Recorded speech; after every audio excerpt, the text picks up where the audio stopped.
tempo de semear e colher. Neville Goddard. Aqui está uma história que nos permitirá extrair o lado bom de coisas que pareciam ruins, que permitirá também conter o julgamento e agir corretamente em meio a problemas não resolvidos. Poucos anos atrás, nosso país ficou chocado com uma aparente injustiça. A história foi contada no rádio e na televisão, bem como nos jornais. É possível que você se recorde deste incidente. O corpo de um jovem soldado americano, morto na Coreia, voltou para sua casa para ser enterrado. Antes de realizarem os procedimentos fúnebres, sua esposa teve que responder a uma pergunta rotineira: seu marido era branco? Quando ela respondeu que ele era um índio, o enterro foi negado. Esta recusa estava em conformidade com as leis daquela região, porém, isso provocou uma comoção nacional. Nós nos sentimos indignados, pois qualquer pessoa morta servindo a sua nação deveria ter o direito de ser enterrada em qualquer parte do seu país. A história chegou à atenção do presidente dos Estados Unidos e ele ofereceu o enterro com todas as honras militares no Cemitério Nacional de Arlington.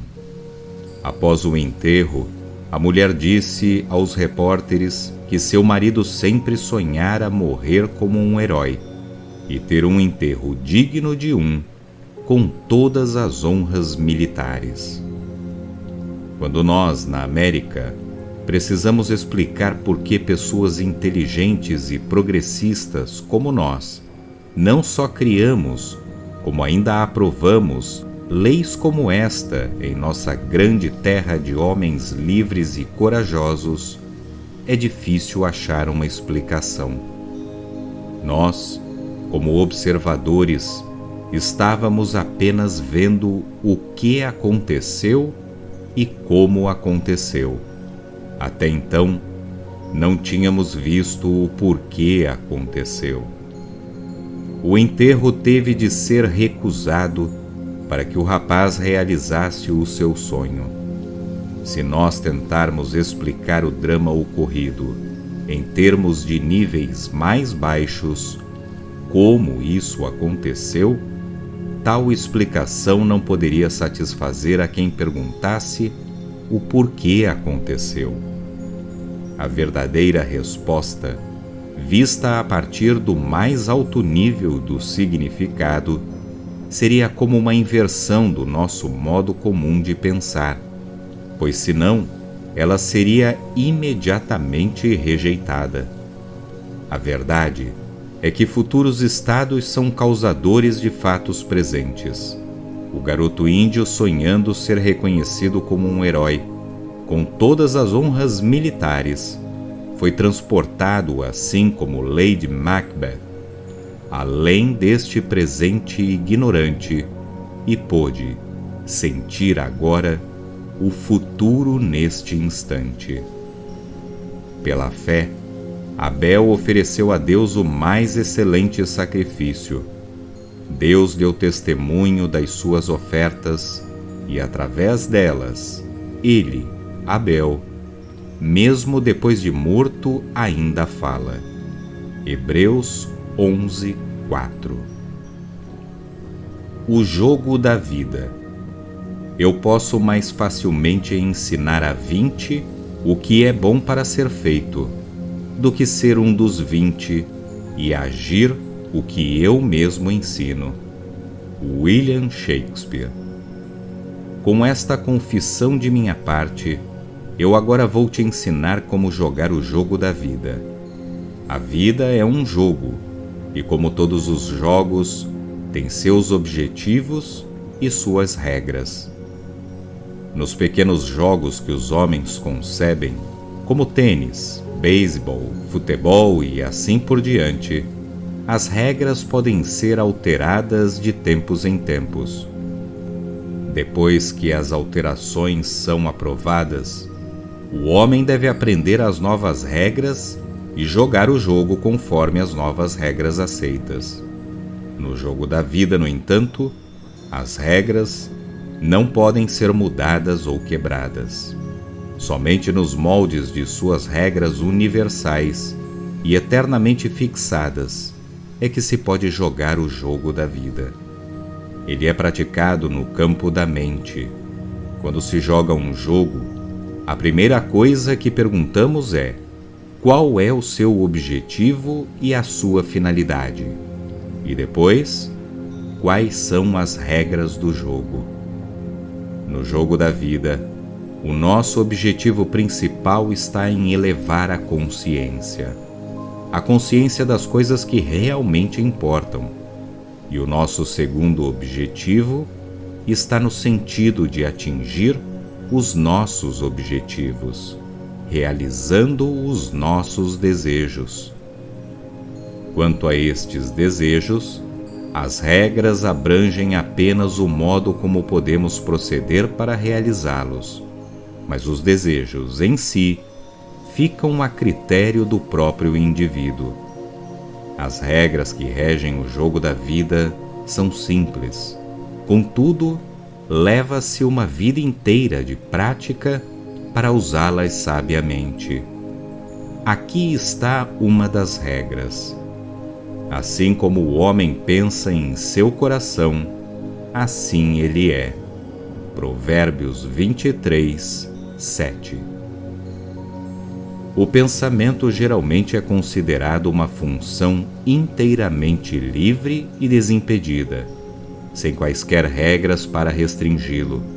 Mas isso não é verdade. O pensamento se move através de processos próprios, em um território delimitado, com padrões e caminhos definidos. O pensamento segue os trilhos das suas próprias conversas internas. Todos podemos realizar os nossos objetivos através do sábio uso da mente e da fala. A maioria de nós está totalmente inconsciente da atividade mental que se passa em nosso interior. Mas para jogar o jogo da vida com sucesso, devemos nos tornar conscientes de cada atividade mental nossa, pois essa atividade, na forma de diálogos internos, é a causa dos fenômenos externos da vida. Por isso vos afirmo que toda a palavra fútil que os homens disserem, dela eles deverão prestar conta no dia do juízo. Porque pelas tuas palavras serás justificado, e pelas tuas palavras serás condenado. Mateus 12, de 36 a 37. A lei da palavra não pode ser quebrada. Nenhum dos seus ossos será quebrado. João 19, 36. A lei da palavra nunca restringe a palavra e o diálogo interno, e nem presta o menor alívio à nossa ignorância de sua existência. Ela molda a vida ao nosso redor, como nós, através de nossas conversas interiores, moldamos a vida dentro de nós mesmos. Isto é feito para nos revelar nossa posição no campo da vida. Não há nenhum adversário no jogo da vida. Há somente o objetivo. Não muito tempo atrás, eu estava discutindo isto com um homem de negócios bem-sucedido e filantropo.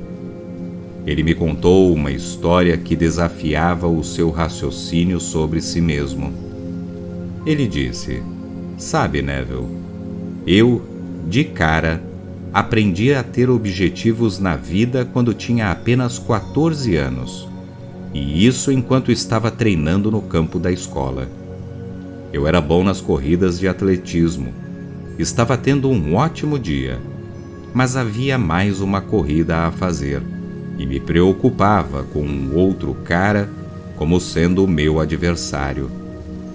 Fui determinado a vencê-lo. Ganhei dele, é verdade, mas, enquanto estava de olho nele, surgiu um terceiro sujeito que considerava irrelevante e acabou vencendo a corrida.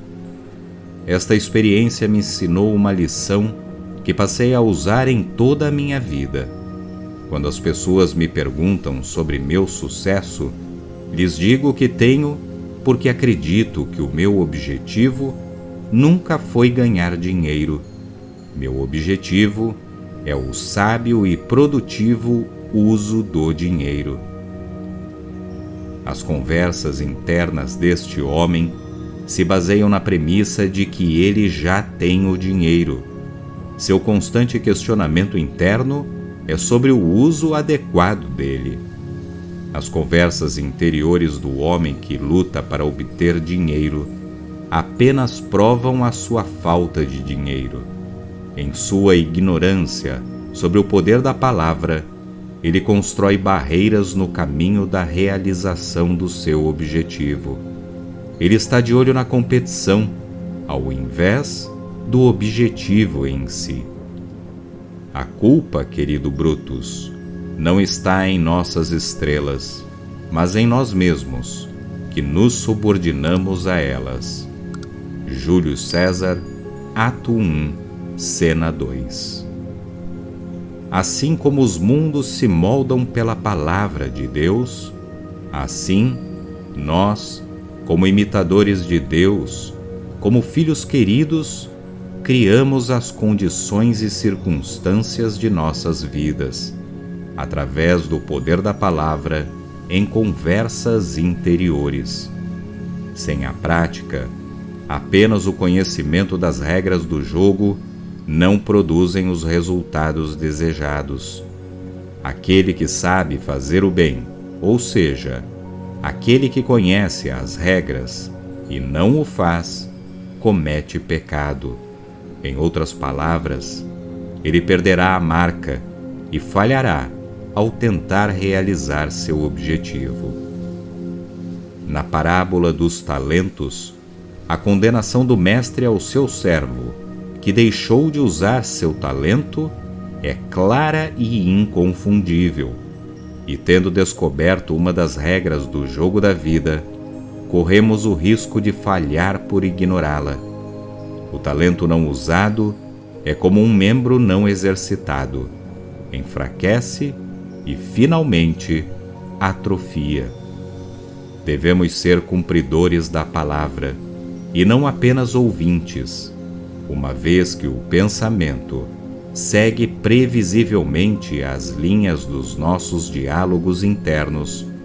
Não só podemos ver para onde vamos no campo da vida, observando essas conversas internas, mas também podemos determinar onde iremos, controlando e direcionando esse diálogo interno.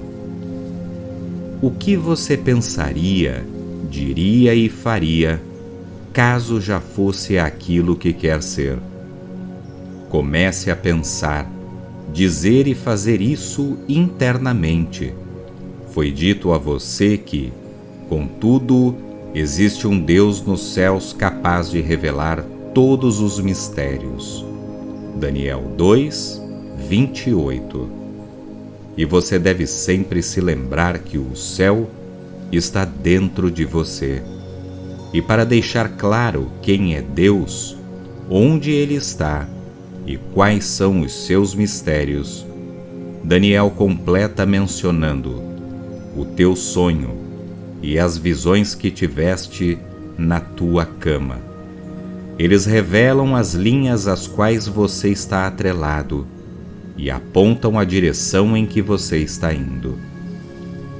Isto é o que a mulher fez para mudar as linhas, às quais ela infelizmente estava presa, para o sentido ao qual ela queria seguir.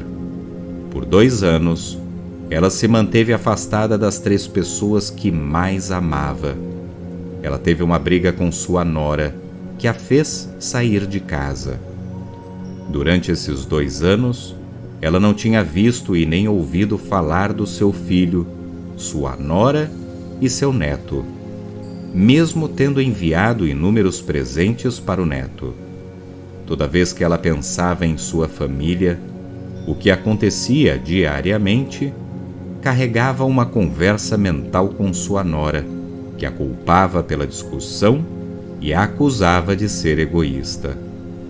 Certa noite, ao ouvir uma de minhas palestras, que era justamente uma palestra sobre o jogo da vida e como jogá-lo, de repente percebeu que ela era a causa do silêncio prolongado e que somente ela poderia fazer algo a respeito.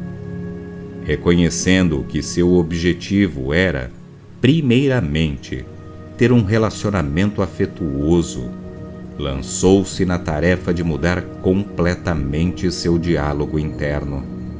Naquela noite, em sua imaginação, ela construiu 2 cartas, escritas amorosamente para ela, uma de sua nora e outra de seu neto.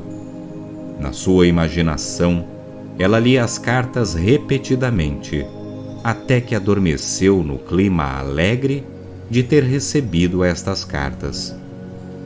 Ela repetiu esta ação imaginária todas as noites, durante 8 dias. Na manhã do 9º dia, ela recebeu um envelope contendo 2 cartas, uma de sua nora e outra de seu neto. Eram cartas cheias de afeto, que a convidavam a visitá-los, quase réplicas idênticas daquelas que havia construído mentalmente. Ao usar a sua imaginação consciente e amorosamente, ela alterou as linhas de pensamento a que estava atrelada e virou-se para a direção que queria seguir, para uma feliz reunião de família. Uma mudança de atitude é uma mudança de posicionamento no campo da vida. O jogo da vida não é jogado no meio daquilo que chamamos tempo e espaço. Os verdadeiros movimentos no jogo da vida ocorrem dentro da sua mente.